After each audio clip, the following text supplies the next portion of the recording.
नमस्ते जी। 84वीं श्रव्य कणिका ऋग्वेदादि भाष्य भूमिका, लेखक महर्षि दयानंद जी सरस्वती, जिस पर स्वामी विद्यानंद जी ने भूमिका भास्कर नाम से विस्तृत भाष्य लिखा है। हमने गत श्रव्य कणिका से इसका चौथा अध्याय प्रारंभ कर दिया था, अथ वेद विषय विचारः। इसी चौथे अध्याय में ऋषि दयानंद जी द्वारा लिखे हुए लेख संस्कृत एवं आर्य भाषा में पढ़ने के उपरांत उसका स्वामी विद्यानंद जी के द्वारा किया हुआ व्याख्यान हम पढ़ रहे हैं।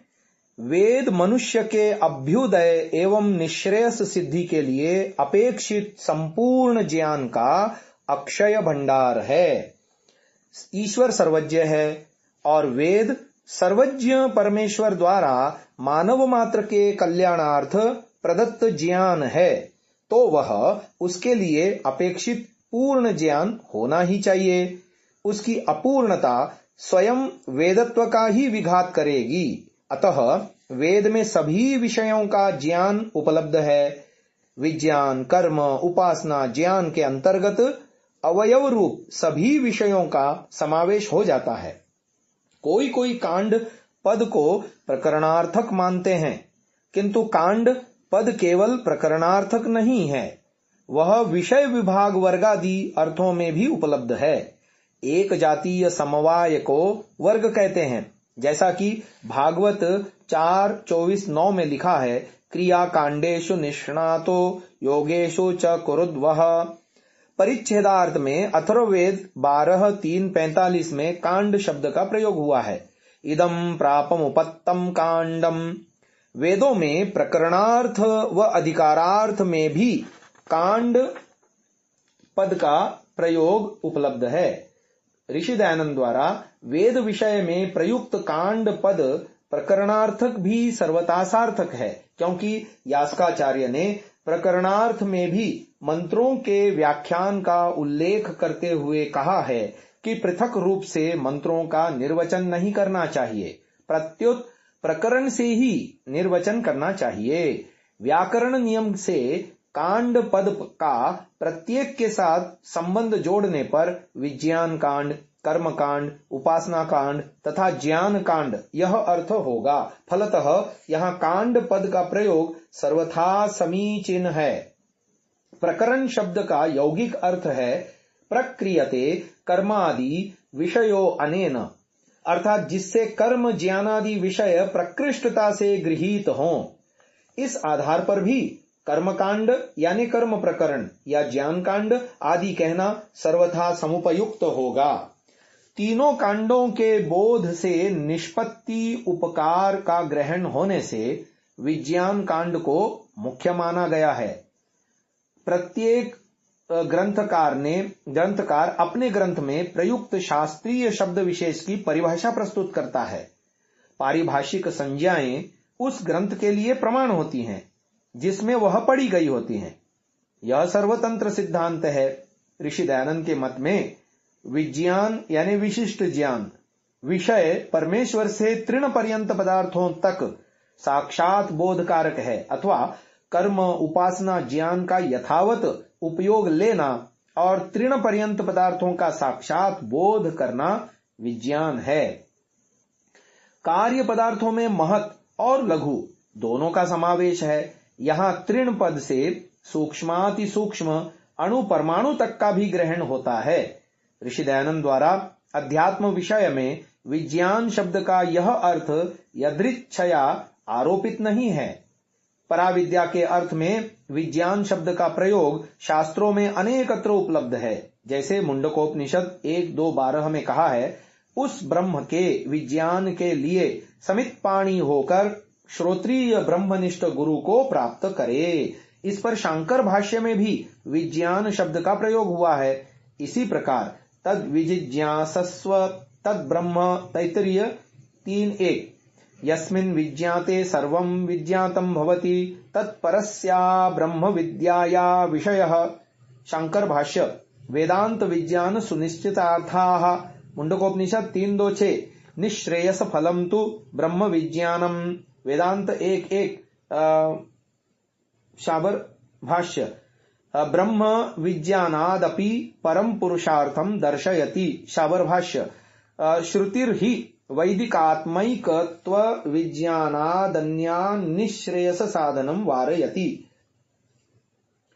इत्यादि स्थलों में भी ब्रह्म ज्ञान तथा मोक्ष विषय में विज्ञान शब्द का प्रयोग हुआ है।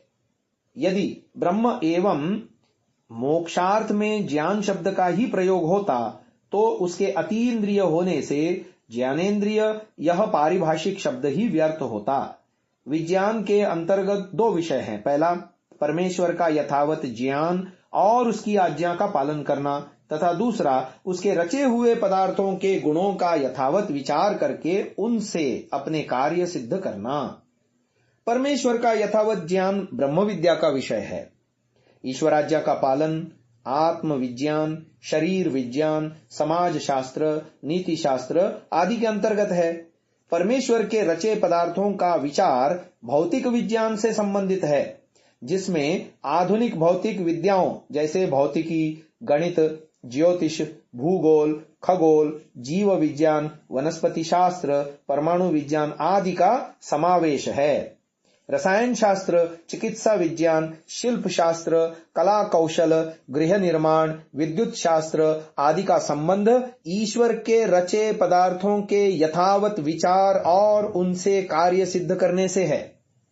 इन दोनों में भी प्रथम अर्थात परमेश्वर का प्रतिपादन प्रधान है, क्योंकि इसी में वेदों का मुख्य तात्पर्य है। ब्रह्मादि तृण पर्यंत समस्त पदार्थ साक्षात बोध अर्थात प्रत्यक्षादि प्रमाणों के विषय हैं। यह जानना आवश्यक है कि मन एवं इंद्रियार्थ सन्निकर्ष से गुणों का प्रत्यक्ष होता है। फिर गुण और गुणी में समवाय संबंध होने से गुणों के द्वारा गुणी का प्रत्यक्ष हो जाता है। जिस प्रकार घ्राण आदि के द्वारा गंध आदि गुणों का ज्ञान होने से गुणी पृथ्वी का प्रत्यक्ष होता है, उसी प्रकार सृष्टि में रचना विशेष आदि गुणों का प्रत्यक्ष होने से गुणी अर्थात परमात्मा का भी प्रत्यक्ष होता है। योग दर्शन के प्रातिपहाद्वा सर्वम 3:33 इत्यादि सूत्रों में महर्षि पतंजलि ने स्पष्ट कर दिया कि समाधि की प्रारंभिक दशाओं में दिव्य प्रतिभा जागृत होती है, जिससे योगी को वे सब विषय सूझ जाते हैं जिनका वह एकाग्र चित्त और ध्यानमग्न हो चिंतन करता है। अन्य निर्दिष्ट प्रदेशों में संयम से एकांगी विषय परिणाम वाले होते हैं, परंतु मूर्ध ज्योति में संयम से दिव्य शक्तियों का सहयोग पाकर वो दिव्य प्रतिभा जागृत होती है। उससे योगी उन सब विभूतियों को प्राप्त कर लेता है जो अन्यथा संयम से प्राप्त होने वाली होती हैं। प्रातिभ ज्ञान विवेक ज्ञान का पूर्व रूप होता है, जैसे सूर्योदय से पूर्वकालीन प्रभा। प्रातिभ ज्ञान की उत्पत्ति होने पर योगी को अतीत, अनागत, सूक्ष्म, व्यवहित, दूरस्थ आदि वस्तुओं का ज्ञान संभव है और साक्षात बोध का तो सार्वभौम संबंध होने से उन्हें पदार्थों का हस्तामलक प्रत्यक्ष होता है। अतीन्द्रिय परमेश्वर का भी युक्त युगज ज्ञान योगज सन्निकर्ष से साक्षात बोध हो जाता है। इस बोध का अन्वय प्रकार भी अन्य बोध के समान ही है। वस्तुतः साक्षात बोध ही यहाँ विज्ञान द्वारा शब्द द्वारा परिभाषित है।